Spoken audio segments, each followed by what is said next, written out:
নমস্কার বন্ধুরা, আপনাদের সবাইকে স্বাগতম জানাই আমাদের চ্যানেলে। আজকের ভিডিওটি অত্যন্ত গুরুত্বপূর্ণ, বিশেষ করে যারা অন্নপূর্ণা যোজনার জন্য আবেদন করেছেন কিন্তু এখনো পর্যন্ত টাকা পাননি।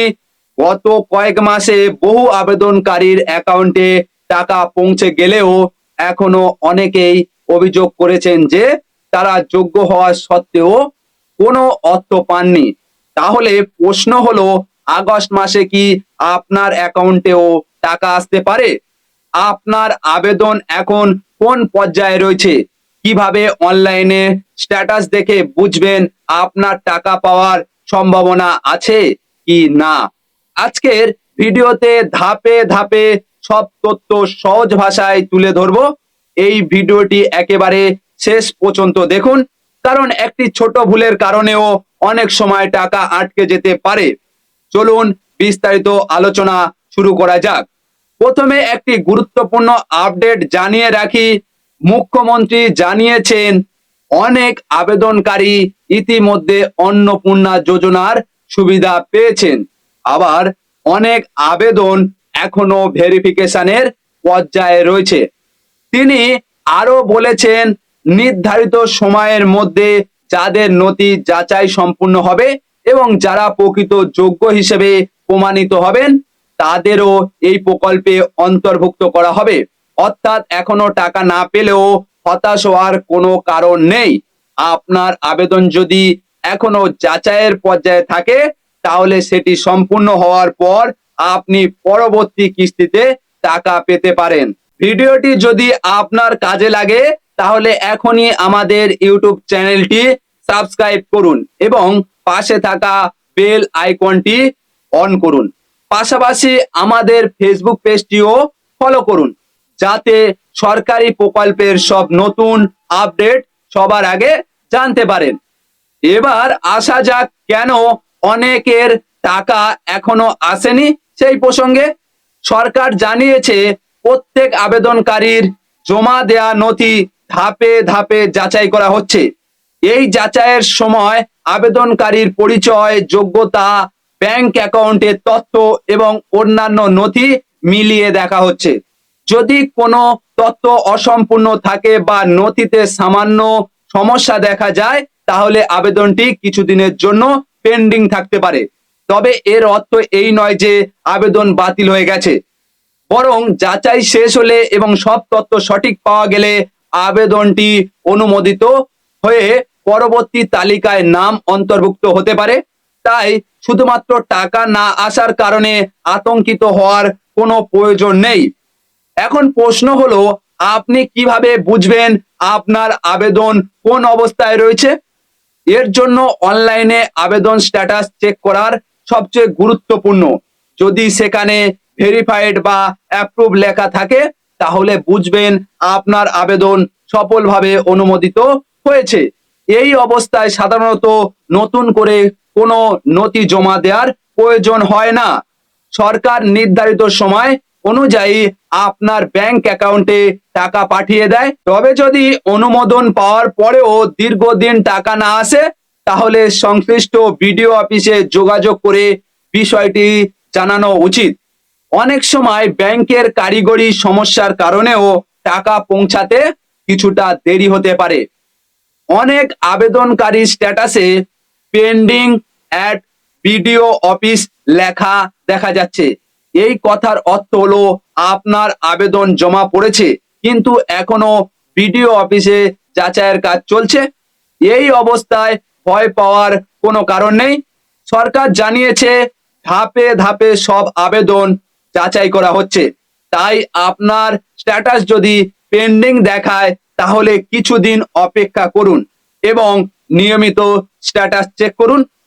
অন্যদিকে যদি রিজেক্ট লেখা থাকে তাহলে বুঝতে হবে কোনো কারণে আবেদনটি বাতিল হয়েছে।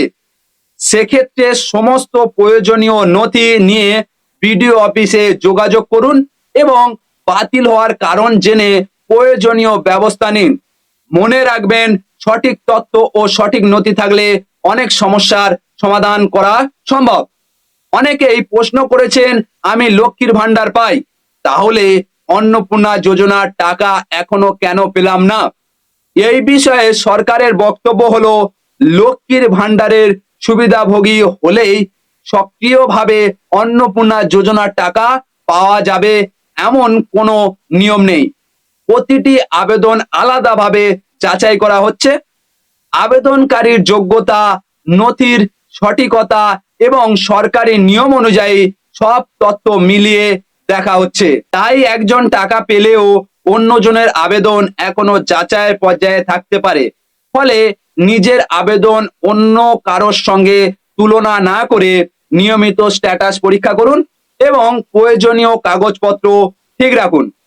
সরকারি সূত্রে জানানো হয়েছে, যাদের আবেদন এখনো ভেরিফিকেশনে রয়েছে তাদের নথি ধাপে ধাপে পরীক্ষা করা হচ্ছে। কোনো আবেদন অকারণে ফেলে রাখা হচ্ছে না।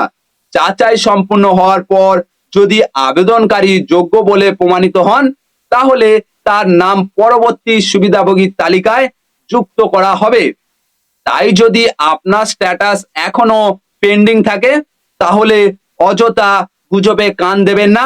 অনেক সময় সামাজিক মাধ্যমে ভুল তথ্য ছড়িয়ে পড়ে, যার ফলে সাধারণ মানুষ বিভ্রান্ত হন। সব সময় সরকারি তথ্যের ওপর ভরসা করুন এবং নিয়মিত আপনার আবেদন স্ট্যাটাস পরীক্ষা করুন। যদি আপনার আবেদন অনুমোদিত হয়ে থাকে কিন্তু এখনো টাকা না এসে থাকে, তাহলে প্রথমে নিজের ব্যাংক অ্যাকাউন্ট আপডেট আছে কিনা তা নিশ্চিত করুন। এরপর আবেদনপত্রে দেয়া মোবাইল নম্বর সচল আছে কি না সেটিও দেখে নিন। প্রয়োজন হলে বিডিও অফিসে গিয়ে আবেদন নম্বর দেখিয়ে বর্তমান অবস্থা সম্পর্কে বিস্তারিত জেনে নিন। কোনো নথি নতুন করে জমা দিতে হবে কিনা অথবা কোনো তথ্য সংশোধনের প্রয়োজন আছে কিনা তা সংশ্লিষ্ট দপ্তরই সঠিকভাবে জানাতে পারবে। অন্যের কথায় বিভ্রান্ত না হয়ে সরকারি অফিস থেকে সঠিক তথ্য সংগ্রহ করুন।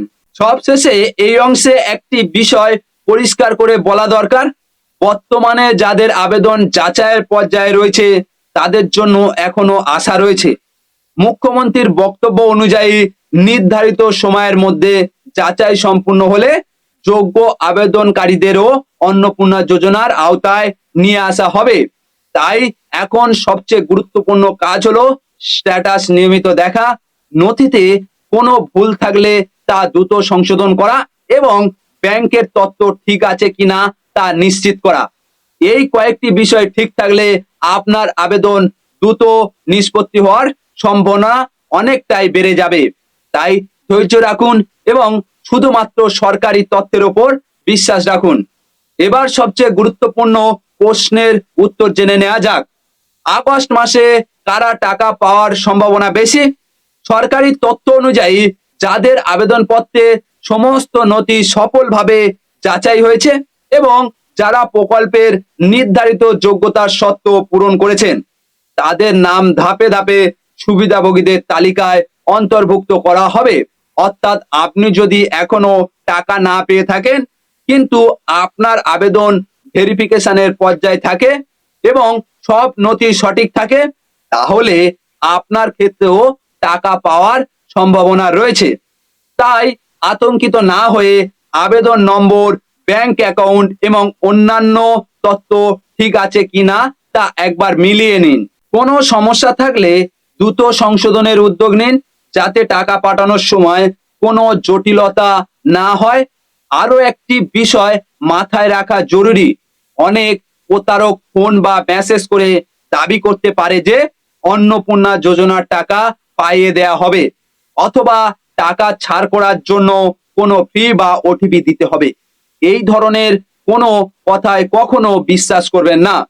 সরকারি প্রকল্পের টাকা পাওয়ার জন্য কোনো ব্যক্তিকে টাকা দিতে হয় না এবং কোনো অবস্থায় নিজের ব্যাংক অ্যাকাউন্টের পাসওয়ার্ড, এটিএম পিন বা ওটিপি কারোর সঙ্গে শেয়ার করবেন না।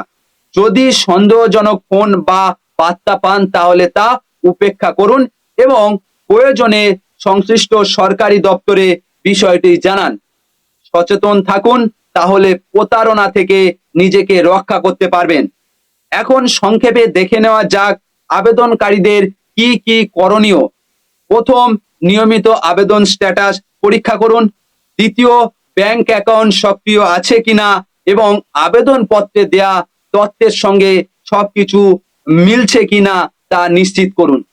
তৃতীয়, যদি স্ট্যাটাসে পেন্ডিং বা ইনভ্যালিড ব্যাংক অ্যাকাউন্ট দেখায় তাহলে দেরি না করে বিডিও অফিসে যোগাযোগ করুন। আর যদি আবেদন অ্যাপ্রুভ দেখায় কিন্তু টাকা না আসে তাহলে কিছুটা সময় অপেক্ষা করার পাশাপাশি প্রয়োজন হলে সংশ্লিষ্ট অফিসে লিখিতভাবে যোগাযোগ করুন। এই কয়েকটি বিষয় মেনে চললে অনেক সমস্যার সমাধান দ্রুত হতে পারে। বন্ধুরা, আজকের ভিডিও থেকে নিশ্চয়ই বুঝতে পেরেছেন যে এখনো টাকা না পাওয়া মানে আবেদন বাতিল হয়ে গেছে, এমনটা নয়। অনেক আবেদন এখনো যাচাইয়ের পর্যায়ে রয়েছে। নথি সঠিক থাকলেও এবং যোগ্যতা শর্ত পূরণ হলে ধাপে ধাপে সুবিধাভোগীর তালিকায় নাম যুক্ত হতে পারে। তাই কোনো গুজব বা ভুয়ো খবর শুনে উদ্বিগ্ন হবেন না। সবসময় সরকারি তথ্যের উপর নির্ভর করুন এবং নিয়মিত নিজের আবেদন স্ট্যাটাস দেখে নিন। যদি কোনো সমস্যা থাকে তাহলে নিজে থেকে উদ্যোগ নিয়ে দ্রুত সংশোধন করুন। সময় মতো ব্যবস্থা নিলে ভবিষ্যতে টাকা পেতে সুবিধা হবে। আজকের ভিডিওতে আমরা আলোচনা করলাম অন্নপূর্ণা যোজনায় আগস্ট মাসে কারা টাকা পাওয়ার সম্ভাবনা রয়েছে, কোন স্ট্যাটাসের অর্থ কি, পেন্ডিং, অ্যাপ্রুভ, রিজেক্ট এবং ইনভ্যালিড ব্যাংক অ্যাকাউন্ট দেখালে কি করবেন এবং আবেদনকারীদের জন্য সবচেয়ে গুরুত্বপূর্ণ করণীয় কি। আশা করি ভিডিওটি আপনাদের অনেক উপকারে এসেছে। যদি এই তথ্যগুলো গুরুত্বপূর্ণ মনে হয়ে থাকে তাহলে অবশ্যই আমাদের ইউটিউব চ্যানেলটি এখনই সাবস্ক্রাইব করুন, পাশে থাকা বেল আইকনটি অন করুন। সাথে সরকারি প্রকল্প, নতুন স্কিম, ভাতা এবং সরকারি সব আপডেট সবার আগে আপনার কাছে পৌঁছে যায়। একই সঙ্গে আমাদের ফেসবুক পেজটিও ফলো করুন, কারণ সেখানে প্রতিদিন নতুন নতুন সরকারি খবর, আবেদন পদ্ধতি এবং গুরুত্বপূর্ণ আপডেট প্রকাশ করা হয়। ভিডিওটি ভালো লাগলে একটি লাইক দিন, আপনার পরিচিতদের সঙ্গে শেয়ার করুন এবং যদি কোনো প্রশ্ন থাকে তাহলে নিচে কমেন্ট করে জানান। আজকের মতো এখানে শেষ করছি। সবাই ভালো থাকুন, সুস্থ থাকুন। ধন্যবাদ।